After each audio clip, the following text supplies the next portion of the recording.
Viernes, 10 de junio, saludos señoras, señores, bienvenidos. Como cada día a esta revista de prensa, nuestro paseo matutino por los titulares de los periódicos que se editan en Córdoba, ya lo saben, Diario de Córdoba, ABC de Córdoba, El Día de Córdoba, también prensa digital. De nuevo hoy tenemos mucha campaña en los periódicos, las portadas, pero también hay otros temas de interés que vamos a ver ya en este primer vistazo.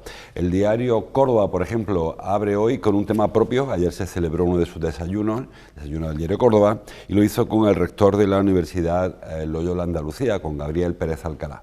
Pérez Alcalá advierte, dice, de que hay 800.000 andaluces marginados. Eso fue alguno de los mensajes que dejó en esta conferencia. Otra foto la foto para Gabriel Pérez Alcalá, la foto superior para Juan Marín, entrevistado en el diario Córdoba, como saben, vicepresidente de la Junta en funciones y candidato por su partido Ciudadanos a repetir en el Parlamento de Andalucía.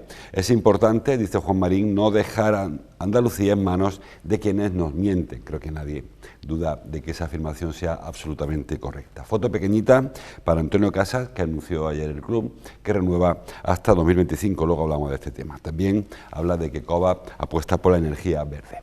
El diario ABC, la foto es para José Manuel Álvarez, ministro de Asuntos Exteriores, porque la relación de España con Argelia se complica. Sánchez titula el diario ABC, Sánchez alarma a la Unión Europea por su fiasco con Argelia. Bruselas ve extremadamente preocupante la situación, pero deja la solución en manos del gobierno español. La Moncloa despachó las preguntas del Congreso sobre la crisis con evasivas y mentiras, dice el diario ABC, durante meses. Álvarez va hoy a la Unión Europea a hablar con el comisario de Comercio para intentar que la Unión Europea medie también con esta amenaza de Argelia de interrumpir las relaciones comerciales con España, que puede afectar, lo veremos ahora después, también a la economía cordobesa incluso. El diario El Día, la fotografía es para el incendio de Málaga, de Sierra Bermeja. El incendio de Sierra Bermeja, dice, da un respiro. La mejoría de las condiciones meteorológicas permite la vuelta de la mayoría de desalojados. Saben que este incendio se está produciendo en un lugar muy cerca de un lugar que el año pasado fue una auténtica catástrofe medioambiental, el mayor incendio de esto que le llaman de sexta generación que se produjo en España, y en esta ocasión se temía que fuera parecido este incendio. Sin embargo, ya explicaron los efectivos, los manos del Infoca, que no ocurre igual. En el otro incendio del verano pasado había una columna de convección que alimentaba el fuego desde dentro y eso hacía imposible atacarlo, no se podía llegar al fuego porque estaba rodeado de fuego, que parezca un poco perogrullesco, pero es así. En esta ocasión el fuego es más normal, más tradicional, con lo cual sí que se puede intentar sofocar de manera tradicional. El año pasado recuerden que no se podía ni siquiera volar con helicópteros o con hidroaviones, porque era, esto que le llaman sexta generación, un fuego que se autoalimenta con el pasto, con la propia orografía, en fin, mucho más complicado parece, ojalá, que de este año de Sierra Bermeja. Aún así, el incendio sigue activo, lógicamente, y los vecinos preocupados. 2.000 personas salieron de los pueblos cercanos en la primera jornada temiendo el recrudecimiento de la situación. Parece que ayer este famoso ciclón que nos trae las temperaturas, que está trayendo también ha posibilitado que mejores condiciones climatológicas, meteorológicas, para que el fuego se extinga. El titular, también para el medio ambiente, de manera indirecta o directísima, COVAP invierte 25 millones de euros en un plan pionero de energía verde. El objetivo de la cooperativa de los Pedroches es que en 2 años el 80% de su gasto energético sea a partir de fuentes renovables. Muy interesante. Construirá una planta fotovoltaica, otra planta de biomasa y una de biogás. Todo ello para poder prescindir del combustible fósil. Bueno, muy interesante, como les digo. Vamos por el principio, el asunto de la conferencia de Gabriel Pérez Alcalá. Bueno, pues ahí está, me parece interesante la reflexión que hizo Gabriel ayer. Saben que Gabriel deja ahora su responsabilidad frente de la Universidad Loyola y ayer hizo esta reflexión durante el desayuno del diario Córdoba. Es verdad que decía Gabriel Pérez Alcalá durante su conferencia que se han dejado pasar, España ha dejado pasar mucho tiempo y Córdoba y Andalucía muchos años, desde que se pusieron en marcha mecanismos para intentar frenar o reducir las brechas entre distintas clases sociales, entre los ricos y los pobres, no está ocurriendo así. Y estamos viendo cómo, a pesar del estado de bienestar que afecta básicamente a toda la población, sigue habiendo muchísimas personas marginadas. Dijo ayer Pérez Alcalá que en Andalucía son 800.000 las personas que están fuera del sistema, marginados, sin acceso al estado de bienestar, a pesar de que parece algo, bueno, que debía estar al alcance de cualquiera. Un país como España, un país que es la cuarta potencia de la Unión Europea, un país que está entre los 10 más importantes del mundo en economía, y sin embargo tenemos un porcentaje amplísimo de población que está al margen de esta situación de bonanza económica, porque no consiguen engancharse en el sistema y porque la marginación les recluye en una situación de vulnerabilidad y de exclusión del que es muy complicado salir. Ayer lo comentó Gabriel Pérez Alcalá, lo ha comentado en muchas ocasiones ya el rector de la Loyola, y ayer lo hizo en su conferencia. Bueno, vamos con el tema de Argelia, que publica el diario ABC en su portada. Más que el tema de Argelia, el tema de cómo nos afecta a nosotros el asunto de Argelia. Titula Diario Córdoba que la crisis con Argelia pone en peligro exportaciones por valor de 24 millones de euros. Eso es lo que se facturó el año pasado. Las empresas cordobesas facturaron con Argelia el año pasado. Saben que Argelia ha roto relaciones comerciales, que no diplomáticas, con España. Bueno, ha roto bastantes relaciones. Primero anunció la ruptura del Tratado de Amistad que la une a España, y también la congelación del comercio. Ha bloqueado las compras con España y las compras y las ventas con España. Eso, en principio, que está por ver hasta qué punto se va a hacer efectivo, porque hay una serie de tratados internacionales que hay que cumplir. Incluso ayer decía la ministra de Energía que hay contratos que podían acabar los tribunales si Argelia decidiera incumplirlos, pero en principio, en cuanto a lo que afecta a Córdoba, básicamente es con el cobre. De esos 24 millones de euros que se exportaron en el año 2021, que creo que fue la última vez el año pasado, de los 23,6 millones, la gran mayoría, son 16 millones, son para el cobre, y casi todo para Cunes Cooper, para la empresa cordobesa, la empresa que está en Córdoba de exportación de cobre o de fabricación de cobre. Es decir, que realmente esos 24 millones, quitando el cobre, que es una actividad que no es netamente cordobesa, aunque efectivamente se produce en Córdoba, el resto está bastante menos afectado. El segundo paquete de exportaciones afectados es el de productos químicos, que en ese caso afecta a unos 3 millones de euros, y luego en el siguiente lugar el algodón, que ya es 1,2 millones, que sí que efectivamente es una producción muy cordobesa. El resto, bueno, es cordobesa también, como lo suponen, pero no es una afectación muy directa. Luego, aparatos eléctricos, 1 millón de euros, maquinaria, que ahí se incluye, por ejemplo, el frío industrial de Lucena, también muy importante, pues no llega al 1 millón de euros. Es decir, que la afectación, en principio, de Córdoba con Argelia directamente no es especialmente grave.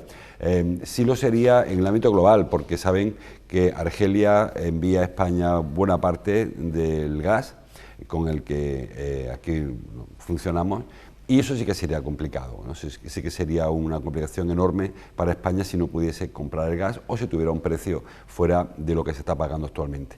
Para ello está trabajando, dice el Gobierno, el ministro Álvarez, que iba hoy, repito, a la Unión Europea, y bueno, también se está hablando con el propio gobierno argelino para que en el ámbito diplomático se resuelva esta situación. Saben que Argelia toma esta represalia a consecuencia de que el gobierno español haya decidido apostar por el modelo marroquí para resolver el conflicto del Sáhara. Argelia siempre ha apostado por el modelo de autodeterminación del Sáhara, mientras que Marruecos apuesta por integrarlo en Marruecos con un grado de autonomía o de un grado de autonomía mayor del que tiene, y en ese cambio de postura de España, pues Argelia ha reaccionado de esta manera. Que por cierto, España reaccionó de esta manera con el Sáhara, después de que Marruecos también tomara represalias cuando España atendió a un miembro del Polisario argelino. Es decir, que hay un poco una tiria floja con Marruecos y Argelia, vecinos en conflicto fronterizo hace muchísimos años, y España hasta ahora estaba en una posición, bueno, de equilibrio con Argelia y con Marruecos. Cuando se echa un poquito para Argelia, se enfada Marruecos; cuando se echa un poquito para Marruecos, se enfada Argelia. Que no sé hasta qué punto España tiene esa debilidad con los vecinos de la orilla sur del Mediterráneo, que son vecinos, tanto Argelia como Marruecos, pero no sé, creo que debe mantener una postura un poco más firme y sacar del conflicto económico, sacar del conflicto, en este caso energético, pues el conflicto geoestratégico, que es de lo que se trata en este caso, con el tema de Marruecos, con el tema del Sáhara español, del antiguo Sáhara español, que hoy está en conflicto porque una parte también corresponde al territorio argelino. Es un pequeño lío diplomático, pero que al final pueden complicarles la vida, sobre todo al gobierno, si efectivamente se complica la llegada del gas. Repito que el tema del resto de exportaciones es muy importante, pero no es tanto como el tema del intercambio del gasoducto de Argelia. Más cosas. El diario ABC trae en su portadilla un tema, bueno, también preocupante para la economía. El ayuntamiento tendrá que cubrir el 43% de los gastos del centro de ferias, titula esta información el diario ABC, que firma Rafa Ruiz. ¿De qué se trata? Saben que el ayuntamiento ya está a punto de recibir el nuevo centro de ferias, convenciones y exposiciones y muchas cosas, el que se está construyendo junto al Parque Joyero. Es un edificio, una instalación municipal, que va a ocuparse de esto, de las ferias, de las exposiciones, de las convenciones e incluso de los congresos. Hay cierta rivalidad ahí con el otro plazo de congresos, el de calle Torrijos, que es de titularidad de la Junta de Andalucía. Bueno, pues la intención primera del ayuntamiento cuando se puso en marcha esta iniciativa era construirlo y sacarlo a licitación para que una empresa privada lo gestionara, que es como se hace, por ejemplo, el de la calle Torrijos. Hay otra fórmula de explotación, que son crear una empresa mixta o una empresa pública, como tiene algunas ciudades que explota el Plaza de Congresos, una empresa mixta en la que participan las administraciones y la empresa privada y lo gestiona directamente, o una empresa directamente privada, como se hace en otras ciudades. Bueno, Córdoba en principio intentó el plan de la empresa privada porque es lo más fácil para nosotros. Si lo explotó un tercero, como ocurre, repito, en el Palacio de Congresos de la calle Torrijos, pues solamente se cobra el canon que se establezca, un canon que poco a poco irá saldando e irá cubriendo a la inversión que se realizó, y no hay que preocuparse más cómo se gestiona este asunto. Luego hay otros lugares como el FIBES de Sevilla, como el FICMA de Málaga, como el IFEMA de Madrid, como la FIRA de Barcelona, que eligen fórmulas cada uno de una manera, unos más cercanos a la administración y otros más cercanos a la institución privada. Córdoba al final no ha encontrado ningún tipo de fórmula. Inicialmente se planteó la explotación directa por dos razones. La primera, quizás más importante inicialmente, fue porque se ahorraba pagar el IVA de la obra. Si es una obra pública no tiene que pagarse el IVA. Si la obra la explota un tercero, un particular, sí que habría que pagar el IVA de la construcción, que es un IVA bastante cuantioso. Ese es uno de los factores. Y el segundo es que tampoco se encontró una empresa que inicialmente quisiera hacerse cargo del equipamiento, porque se prevén un déficit contable importante en los primeros años. Claro, si hay que cobrar un canon a una empresa que va a perder dinero por explotar este negocio, pues va a ser complicado. La estimación que ha hecho el ayuntamiento es que, yendo las cosas bastante bien, que yo creo que son estimaciones muy optimistas, este primer año se podría llegar a ingresar en torno al 1.000.000 de euros, pero que el coste no sería nunca inferior a 1,7 millones de euros. Es decir, que habría un déficit de caja anual de 700.000 euros el primer año. Probablemente el segundo año fuera menor, el tercero fuera menor, etcétera, etcétera, hasta llegar un momento en el que fuese rentable. Si no, nadie lo explotaría, ni este ni ningún otro plazo de congreso. Claro, decir a una empresa que entra en Palacio de Congresos que asuma un déficit de 700.000 euros anuales y que además pague un canon por explotarlo, pues parece que no es trabajo fácil. Y, repito, como además estaba el asunto del IVA, se ha optado por la explotación directa. ¿Qué ocurre? Que esos 700.000 euros lo va a tener que pagar el ayuntamiento de su bolsillo, el ayuntamiento que somos usted y yo. El ayuntamiento no pone dinero, lo ponemos los contribuyentes del presupuesto municipal. Claro, tampoco está claro que ese sea un negocio rentable para el ayuntamiento, y ayer la intervención municipal, que es un órgano independiente que vela porque el dinero de todos se gaste correctamente, pues se emitió un informe que era bastante duro contra el ayuntamiento. No hay una estimación real de ingresos, hay una estimación muy por encima. De hecho, en el estudio que se presentó, se hablaba de que se podría organizar un congreso y medio de los muy grandes, 8 congresos, convenciones de 2 días, 39 reuniones de empresa, 5 ferias de las de 4 días, 2 espectáculos culturales de día y medio, es decir, una estimación sin saber nada de nada de por dónde van a ir los tiros. Y con ese alquiler, por ejemplo, dice que se alquilará el pabellón completo por 10.000 euros diarios, la cafetería por 1.000 euros diarios, que me parece mucho dinero, 1.000 euros diarios por una cafetería, pero en fin. La zona expositiva entre 1.000 y 1.500 euros al día. En fin, con ese tipo de cálculo y con la estimación de ocupación que se hizo, pues salen ese 1.000.000 de euros de ingresos, que creo que es una estimación que ojalá yo la veo bastante optimista. Y el gasto pues es el que es, porque tienen que afrontarse una serie de gastos, esto sin contar la inversión que se ha hecho, solamente gasto de funcionamiento.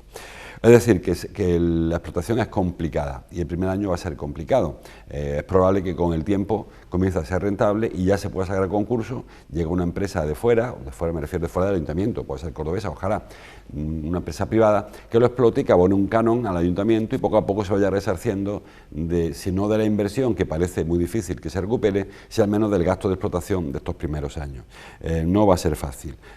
Hay muchos negocios que funcionan con dificultad. El Palacio de Congresos de Torrijos, que está muy estabilizado, que tiene una ocupación óptima, le cuesta saldar las deudas, las cuentas, quiero decir, pues que está mucho peor comunicado, mucho más lejos, donde no hay realmente una estructura que invite a organizar congresos, va a ser más complicado. Lo hemos estado comentando esta semana pasada con el tema de la exposición del Mediterráneo y Córdoba Mediterráneo Cristiano, que ni siquiera al ayuntamiento se le ha ocurrido poner allí esa exposición porque reconoce, entiendo, en el fondo, que es un lugar poco apropiado hoy por hoy para poner en marcha un centro de convenciones, ferias y exposiciones. Ni siquiera tiene carretera para acceder. Saben que el objetivo era continuar la variante, el puente de la Torrecilla, el nuevo, el de Benfirnás, continuarlo por la carretera de Palma, o sea, unirlo a la carretera de Palma, ni siquiera se ha hecho esa conexión. El centro será entregado al ayuntamiento en unos meses. El objetivo es que en septiembre, octubre tenga ya la primera exposición organizada allí, una convención o una feria de medio ambiente, y como digo, ni siquiera tiene los accesos concluidos. Creo que va a ser difícil rentabilizar este equipamiento. Por acabar un poco con esta información, ayer o antes de ayer se presentó como gerente de la Orquesta de Córdoba Daniel Broncano, el músico de Daniel Broncano. Dirán, ¿qué tiene que ver con esta película? Bueno, pues Daniel Broncano llegó a Córdoba hace como un mes y medio para sustituir a Estefanía Montes, que era la anterior gerente de la Orquesta de Córdoba, porque ahora Estefanía Gómez Wittner se ha marchado al INDEC. Claro, atando un poquito los cabos, viendo que Estefanía en su día fue gerente del Palacio de Congresos, también llevó el Palacio de Congresos de Burgos, todo apunta a que será Estefanía Gómez, ¿verdad?, quien será a cargo de este asunto, será a cargo de gestionar el Palacio de Congresos, que tiene ya Estefanía Montes Business. Bueno, pues Estefanía Montes, que como le digo, fue gerente del Palacio de Congresos de Córdoba y del de Burgos, pues será muy probablemente quien se ocupe de intentar rentabilizar el Palacio de Congresos del Parque Joyero, que no va a ser fácil, no va a ser fácil porque, como le digo, hay bastante dificultades, pero su salida de la orquesta, que en su día no se entendió, ahora poco a poco, una vez que se ve que se ha vuelto a fichar por el ayuntamiento, en este caso por el INDEC, pues se ve que apunta hacia que sea Estefanía quien se ocupe de este tema. Más cosas que aparecen en los periódicos. Por ejemplo, hablaba ayer el diario El Día del nuevo mapa del transporte en autobús y de cómo perjudicaba y bastante a Córdoba. Hoy publica el diario El Día que el Gobierno justifica el nuevo mapa de línea de autobús de Córdoba como una evolución necesaria. De hecho, lo que viene a decir la información es que lo que se ha filtrado no es ningún tipo de documento final, sino un documento cero, un documento sobre el que ahora hay que trabajar con aportaciones para preparar un documento 1, que ni siquiera será el definitivo, será el inicial, que se presente a información pública. Lo que dice María José Rayo, que es la secretaria general de Transporte y Movilidad del Ministerio, es que hay que mejorar los servicios, hay que mejorar los precios, hay que mejorar los tiempos de viaje y que por lo tanto lo que se ha hecho ha sido empezar a meter todos los servicios en la costelera y ver cuáles de ellos tendrían que estar en coordinación con los de la Junta de Andalucía para facilitar, pues eso, servicios, precios y viajes.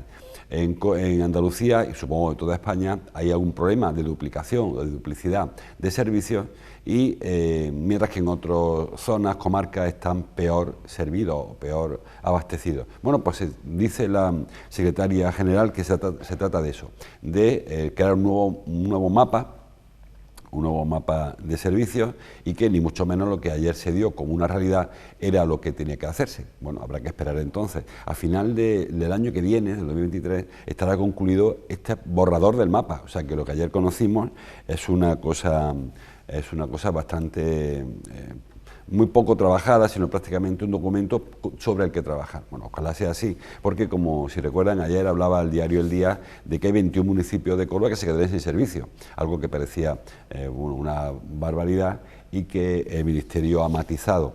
Entiende que se están mejorando los servicios y nunca se va a hacer una reforma para empeorar. Bueno, confiemos en que sea así. Más cosas. Me quedo, por ejemplo, con Cordópolis para hablar del COVID durante la feria.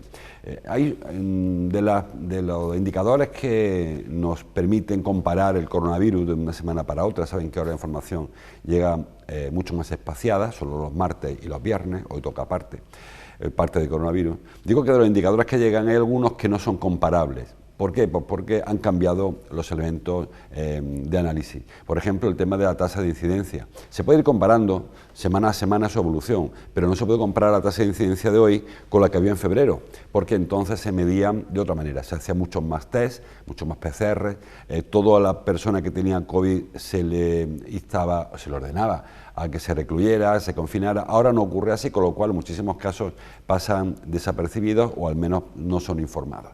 Sirve, como digo, para comparar de martes con viernes, porque ahí sí que de martes a viernes no sirve, pero no para comparar a medio plazo. Hay dos factores que sí que son comparables.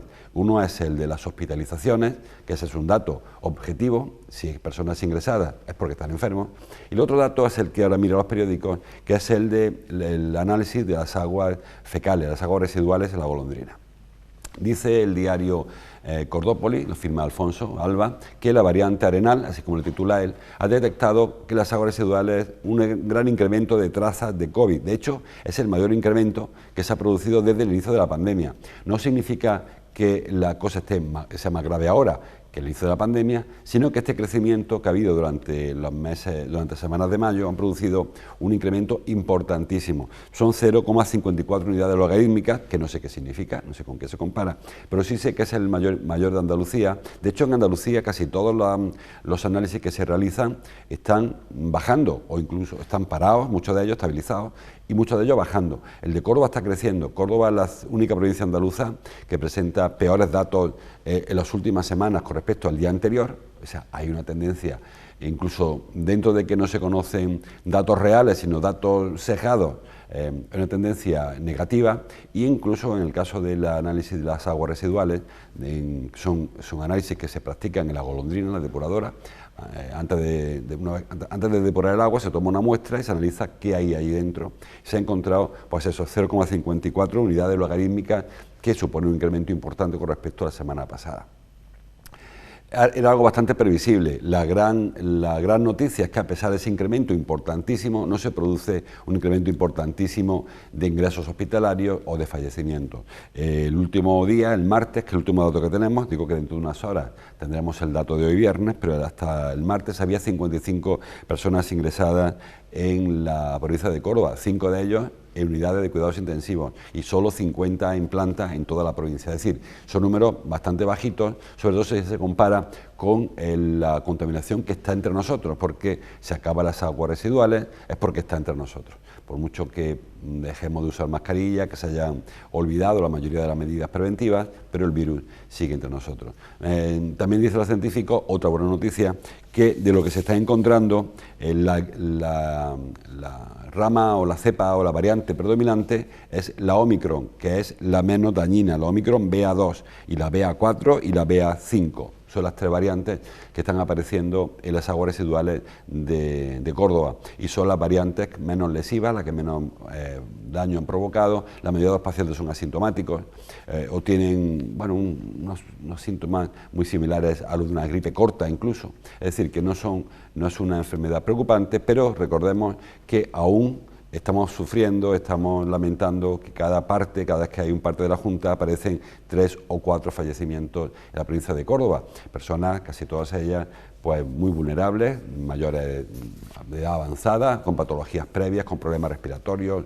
o cardíacos, o de los dos, y eso hace que la enfermedad pues se lleve por delante. Es verdad que cada año muchas personas de esta misma sintomatología, esta patología o este tipo de características físicas pues fallecen por neumonía o por pulmonías, pero bueno, si se puede evitar, pues claro, mucho mejor, ¿no? Es decir, que sigamos manteniendo este tipo de precaución, sobre todo si vamos a visitar a personas vulnerables, porque el virus, si afecta a una persona mayor de edad avanzada con alguna patología previa o algún problema respiratorio o cardiorrespiratorio, puede crearle muy serios problemas. Estamos llegando al final del asunto. Nos recuerda el diario Córdoba que Córdoba se encuentra a partir de hoy en aviso naranja por las altas temperaturas. Yo siempre lo comento, el aviso naranja es un tema técnico. No es que sea que ayer un técnico, un empleado de la EMED dijera mañana va a hacer calor, sino que es un asunto técnico. Cuando se llega a unos límites de humedad, de temperatura, etcétera, pues se salta al aviso naranja. En esta ocasión se prevén que durante el fin de semana alcancemos los 42 grados centígrados, que son muchos grados, aunque ya estamos rozando el verano, son muchos grados, y eso ha hecho que se determine el aviso naranja, que es el segundo nivel. Saben que estaba el aviso amarillo, que es lo que estaba previsto para este fin de semana, luego naranja y luego el rojo, que hay que esconderse. Bueno, pues toca aviso naranja para este fin de semana. Como señala esta información de Araceli Ruiz Arjona, el diario de Córdoba, hay decenas de personas que no tienen techo y que van a sufrir a la calle la ola de calor, sobre todo la hora más complicada, la hora de la siesta, desde las 2 hasta las 6 de la tarde. Hay solo 10 plazas en el refugio para pasar la tarde, en la casa de acogida. No son plazas para residentes, son plazas para, bueno, pues es un sillón donde se puede descansar, donde se puede dormir la siesta incluso, se puede uno refrescar y quitarse del sol. Bueno, pues esas plazas se llenan todos los días y hace falta, lógicamente, más espacio. También Cruz Roja, también Cáritas están saliendo, veíamos una foto de Cruz Roja, salen de noche para ofrecer agua y gazpacho y algo fresquito a quienes duermen en la calle, porque lamentablemente, como veíamos al principio, como señalaba Gabriel Pérez Alcalá, a pesar de que muchos de nosotros, afortunadamente, tengamos la mayoría un techo y muchos de nosotros aparatos de aire para refrescarnos, hay personas que pasan estas circunstancias pues, durmiendo en la calle. Algunos lo saben porque lo ven desde el coche, en esas chabolas, campamentos de personas de fuera, rumanos sobre todo, con esos cartones que hay que pasar, pues eso, las horas de máximo calor, que en esta ocasión serán avisos naranjas durante al menos pues eso, ese par de días, el viernes, sábado sobre todo, el domingo también hará calor. Luego parece que refresca un poquito, pero claro, ya la rebequita guárdenla, porque ya hemos pasado el 40 de mayo, hoy creo que es 40 de mayo o ayer, y ya se puede uno quitar la rebeca porque no va a hacer frío otra vez. El último minuto para hablar del Córdoba. Los 3 periódicos lo traen a sus portadas. El Córdoba anunció ayer la renovación de Antonio Casas. Era un culebrón de final de la campaña. Saben que Antonio Casas concluía su contrato, que se comentó que iba a dejar el Córdoba, que sus exigencias eran inasumibles por el equipo blanquiverde, y al final ayer hubo acuerdo. Ayer hubo con un poquito de intriga, porque el Córdoba presentó un vídeo en el que se veía unos pies que subían una escalera y a las 7 presentamos, 7 y media, en fin. Al final pues, era Antonio Casas quien era el mejor fichaje del año que viene. Es una renovación. Antonio Casas, como saben, rambleño, pichichi del Córdoba y también pichichi del grupo, 17 tantos consiguió la pasada temporada en la segunda RFE, la temporada triunfal del Córdoba, pues seguirá en el Córdoba. Antonio del Séneca, formado en el Séneca, luego de ahí se pasó al Real Madrid, categorías inferiores del Madrid, luego estuvo en el Sevilla Atlético, Es verdad que ni en el Madrid ni en el Sevilla Atlético despuntó demasiado, pero en el Córdoba sí que ha explotado y ha tenido una temporada colosal. Bueno, pues eso le ha valido la renovación y para convertirse en jugador mejor pagado de la plantilla por encima de Samu, jugador que más va a cobrar el año que viene, a la espera de que llegue algún otro fichaje estrella, ¿no? Pero por el momento el gran goleador del año pasado repite, para alegría de la afición que tenía. Bueno, pues saben que había... De hecho, en el segundo spot de abonado del Córdoba, saben que están en plena campaña de renovación y de captación de socios, había un guiño ante una casa. Ya se apuntaba que había un avance en la negociación.